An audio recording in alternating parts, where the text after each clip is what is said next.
Welcome to this explainer. Okay, we're diving straight into the profoundly mystical world of the Corpus Hermeticum today. This is an ancient philosophical text that serves as a literal roadmap, mapping out the ultimate connection between the universe, God, and humanity.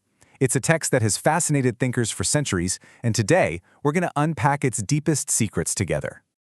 Our goal is to demystify the dense, often abstract philosophical dialogues between the legendary figure of Hermes Trismegistus and his students, like Asclepius and Tot. It's wild how this philosophy beautifully marries the earthly and the divine, holding these profound cosmic concepts that we can actually still apply today. So, here's our roadmap for today.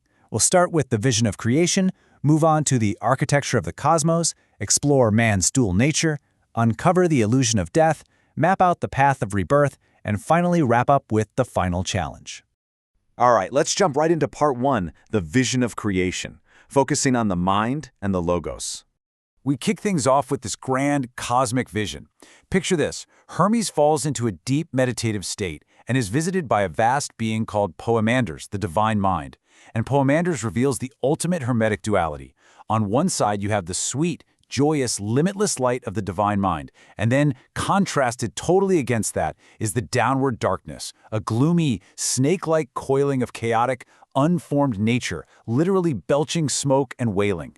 Intense imagery, right? Now, out of that boundless light leaps the Logos. The text calls this the Holy Word, or the Spirit Word, and describes it as the Son of God. Think of the Logos as the ultimate organizing principle. It descends right into that dark, moist nature we just talked about and literally gives reason, form, and structure to the chaos.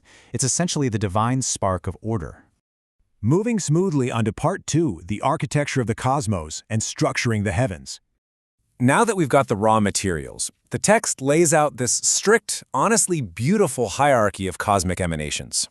First up, God, the maker of all, creates the aeon, which is eternity. Then, the aeon creates the cosmos, representing perfect order. The cosmos creates time, and time creates the cycle of becoming. And becoming is Genesis. It's the continuous cycle of life and death that you and I actually experience down here on Earth. So everything flows downward in this perfect logical sequence.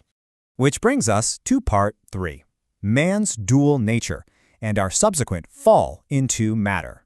Following that cosmic structure, the All-Father Mind brings forth man as a beautiful image of himself, co-equal and totally deathless. But this brings up a massive question. It's actually the exact question the student Tatten asks Hermes. If humanity is inherently divine and immortal, why on earth are we trapped in physical suffering? Why are we mortal? Well, the answer lies in a tragic but beautiful cosmic romance. The text explains that man leaned down through the heavenly harmony, saw his own divine reflection in downward nature, and basically fell in love with it. Nature then completely wrapped herself around the object of her love. They intermingled, and man became completely entangled in physical form. It's like a cosmic trap fueled by love. Because of this cosmic embrace, we are living a really profound dichotomy every single day. Look at this split.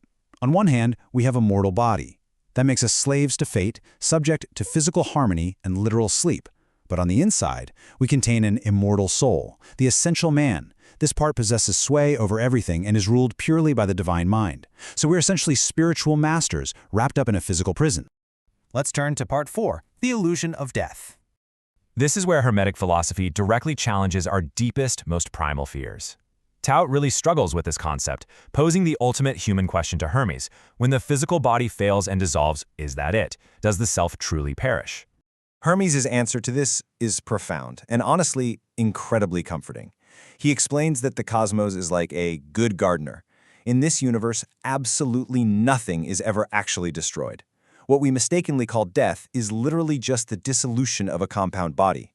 It breaks apart so that its elements can be renewed and reused. So death?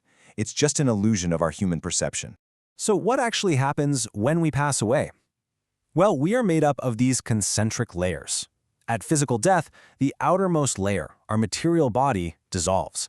Then the vital spirit withdraws into the soul.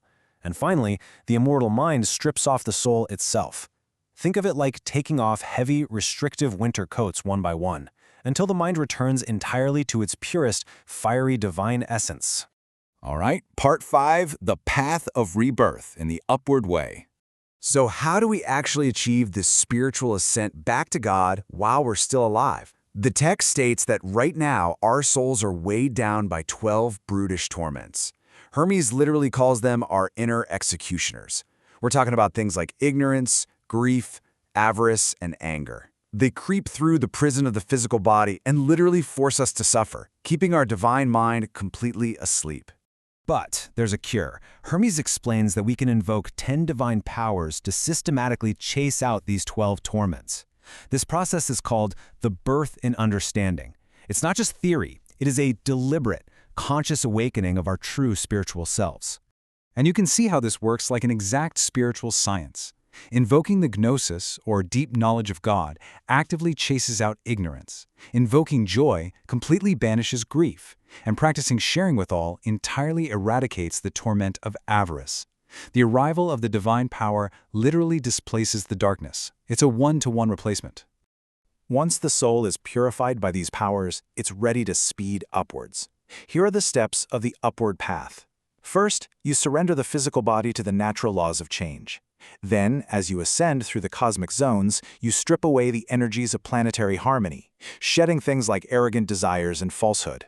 Finally, clothed only in your proper divine power, you reach the eighth nature to sing praises and literally merge with the divine. You become a power in God. Mind-blowing, right? Which brings us to our final section, the final challenge and waking from sleep. The biggest takeaway you should get from this explainer is that this ancient philosophy is not just some dry, academic theory. It is an urgent, incredibly passionate call to action for your own life right now. Hermes acts almost like a cosmic preacher here, begging us to wake up from our irrational sleep. He demands to know why we give ourselves up to death when we have the power of immortality right inside us. He's imploring us to stop living totally intoxicated by the temporary, fleeting pleasures of the material world. So I want to leave you with this final, provocative thought directly from the text itself. If you possess the inherent capacity to be immortal, if your mind is literally a piece of the divine, but you choose to lock it up, ignore it, and live exclusively for your physical shell, what is truly standing between you and the divine, other than yourself?